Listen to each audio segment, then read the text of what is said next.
बादब बामुलाहजा में मैं फजल इमाम मलिक। बहका तो बहुत बहका, संभला तो वली ठहरा, इस खाक के पुतले का हर रंग निराला है। बादब बामुलाहजा में आज बातें करूं योगी जी के नए नामांकन की, प्रधानमंत्री नरेंद्र मोदी के भाषण की। उससे पहले एक गुजारिश, एक निवेदन है कि अगर आपने अभी तक बादब बामुलाहजा सब्सक्राइब नहीं किया है तो इसे सब्सक्राइब करें, बेल आइकन दबाएं, लाइक और शेयर जरूर करें। दोस्तों, सब कुछ राम जी के सामने ही हुआ।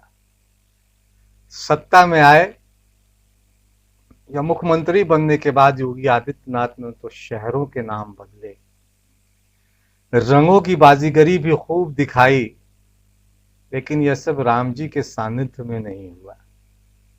सरकारी अमलों और मंत्रियों संतरियों के बीच योगी आदित्यनाथ ने, या कहें कि आदित्य योगीनाथ ने फैसले लिए, लेकिन उनका नाम तो राम जी की मौजूदगी में बदल डाला गया। वे अब आदित्य योगीनाथ हो गए। और ऐसा हम नहीं कह रहे हैं, हमने ये नया नाम नहीं उन्हें दिया है, हमने नाम नहीं बदला है, नाम तो प्रधानमंत्री नरेंद्र मोदी ने ही बदल डाला। पता नहीं योगी आदित्यनाथ के दिल पर क्या बीती होगी जब नरेंद्र मोदी ने उनका नाम बदल डाला। उत्तर प्रदेश के ऊर्जावान, यशस्वी, लोकप्रिय मुख्यमंत्री श्रीमान आदित्य योगीनाथ जी, यूपी की गवर्नर। राम जी की कृपा बनी रहे, लेकिन राम जी के सानिध्य में झूठ बोलना तो ठीक नहीं है। प्रधानमंत्री नरेंद्र मोदी बोले और तथ्यों पर सवाल खड़े हुए। वैसे नरेंद्र मोदी इस तरह की जुमलेबाजी पहले भी करते रहे हैं। तथ्यों से छेड़छाड़ कई नजीर हम पहले भी देख चुके हैं। तक्षशिला से लेकर कबीर तक की और गुरु नानक तक की बातों का अगर जिक्र किया जाए तो एक लंबी दास्तान है, एक लंबी फेहरिस्त है, एक लंबी सूची है। इतिहास को अपने तरीके से वे परिभाषित करते रहे हैं या परोसते रहे हैं, लेकिन गुरु गोविंद को रामायण से जोड़कर उन्होंने फिर अपनी फजीहत करवा ली। उन पे सवाल उठने लगे, उनके ज्ञान पे सवाल उठे।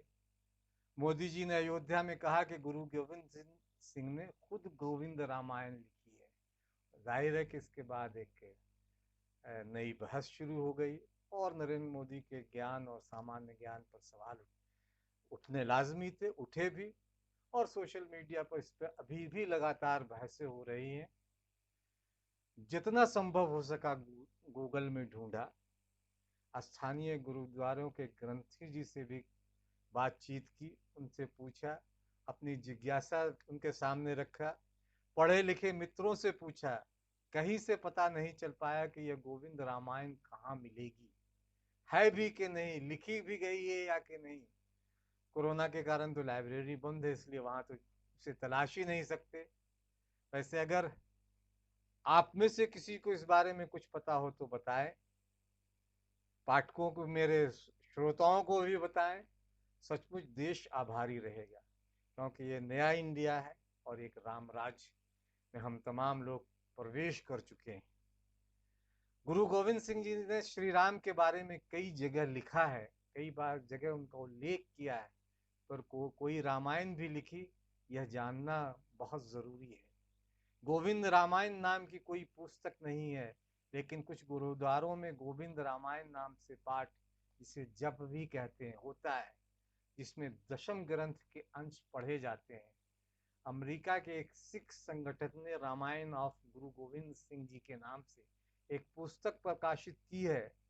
इसे भी कुछ विद्वान मूल पुस्तक न मानकर टीका के रूप में ही लेते हैं, लेकिन प्रधानमंत्री के इस भाषण से सिख समाज आहत है। वे प्रधानमंत्री के ज्ञान पर सवाल उठा रहा है। तो गुरु गोविंद सिंह जी ने तो खुद गोविंद रामायण लिखी है।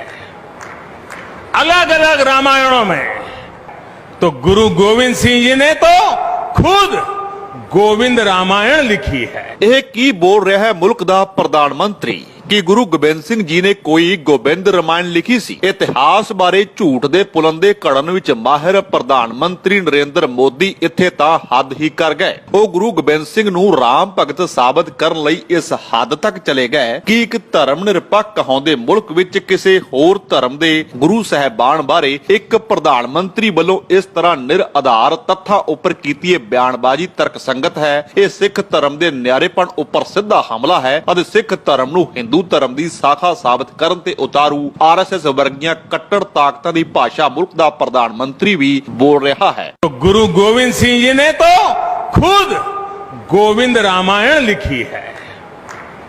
अलग अलग रामायणों में, तो गुरु गोविंद सिंह जी ने तो खुद गोविंद रामायण लिखी है। ਹੁਣ ਹੋਰ ਸੁਣੋ, ਸਿੱਖ ਧਰਮ ਦੇ 5 ਤਖਤਾਂ ਚੋਂ ਇੱਕ ਤਖਤ ਪਟਨਾ ਸਾਹਿਬ ਉੱਪਰ ਬਤੌਰ ਜਥੇਦਾਰ ਸੇਵਾ ਨਿਭਾ ਚੁੱਕੇ ਇਸ ਸ਼ਖਸ ਨੇ ਤਾਂ ਹੱਦ ਹੀ ਕਰ ਦਿੱਤੀ ਹੈ। ਉਹ ਗੁਰੂ ਸਾਹਿਬਾਨ ਨੂੰ ਸ਼ਰੇਆਮ ਲਵ ਕੁਸ਼ ਦੀ औलाद ਐਲਾਨ ਰਿਹਾ ਹੈ। मोदी जी ने हमको स्वयं यहाँ आमंत्रित किया है और क्योंकि गुरु गोविंद सिंह जी मर्यादा पुरुषोत्तम रामचंद्र जी के जो बड़े पुत्र लव थे उनके वंशज हैं गुरु गोविंद सिंह जी, और कुशु के वंशज हैं गुरु नानक देव जी बेदी थे, और सोडी जो है गुरु गोविंद सिंह जी वो लव के वंशज हैं।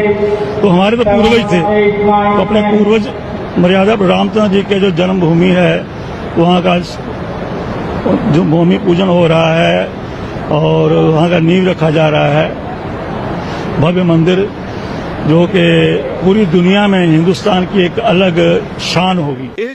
बाकी तो सब राम जी की कृपा है। अच्छी यह बात लगी कि प्रधानमंत्री ने जय श्री राम की जगह जय सिया राम का उद्घोष किया।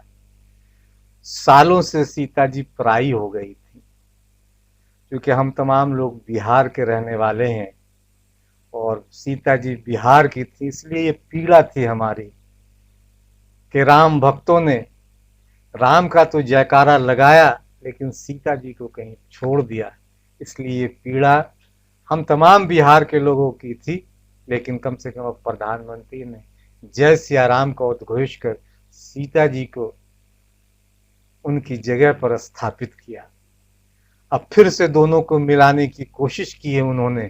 यह अलग बात है कि राजस्थान के सीकर में एक ऑटो रिक्शा चालक को जय श्री राम और मोदी जिंदाबाद न बोलने पर बेरहमी से पीटा गया। पुलिस ने यह जानकारी दी। पीड़ित ने बताया कि उन पर हमला करने वाले 2 लोगों ने उनकी दाढ़ी भी खींची और उन्हें पाकिस्तान जाने के लिए कहा।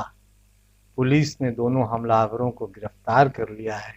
गफ्फार अहमद कच्छवा ने पुलिस से शिकायत की कि आरोपियों ने उनकी कलाई घड़ी और पैसे भी छीन लिए। हमलावरों की पिटाई से गफ्फार के चेहरे पर चोटों के निशान हैं। अब मोदी जी को सोचना है कि जीवन में किस राम को उतारना है, वैसे राम जी कृपा करें। केरल में विमान हादसे में कईयों की जान गई। भूस्खलन में भी वहाँ बहुत सारे लोगों ने अपनी जान गंवाई। अहमदाबाद और विजयवाड़ा में कोविड के अस्पतालों में आग लगी। इसकी वजह से भी बहुत सारे लोगों की जानें चली गई, बहुत सारी मौतें हुई। राम जी देश को विकास के रास्ते पे ले जाएं, कामना यही है। लेकिन जय श्री राम का उद्घोष कर बेकसूरों को पीटने से तो देश में ना तो समरसता आएगी और न ही राम जी खुश होंगे। सोचना हम तमाम लोगों को है कि सिया के राम अच्छे हैं या वो जय श्री राम जिसका इस्तेमाल कर बेकसूरों, गरीबों, मजलूमों के खिलाफ आक्रामकता दिखाई जाती है, उन्हें पीटा जाता है, उन्हें जलील किया जाता है। राम तो सबके हैं, लेकिन इसे राम भक्त भी अगर बेहतर तरीके से समझे तो देश का बहुत भला होगा।